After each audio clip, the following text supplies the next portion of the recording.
আচ্ছা, real proxy বটে যাদের রিচার্জ করতে চান বিকাশের মাধ্যমে, সো এটা দেখেন। প্রথমে আমরা স্টার্ট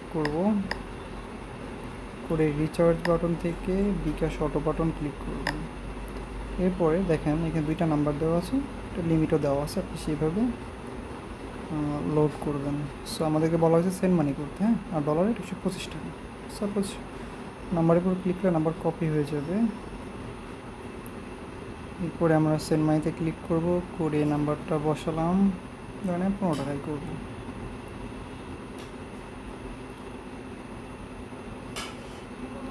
সেন্ড করে দিলাম, দিয়ে ট্রানজ্যাকশন আইডিটা কপি করবেন, যেহেতু এখানে কী চাইছে বিকাশ ট্রানজ্যাকশন আইডি, সাবমিট করুন।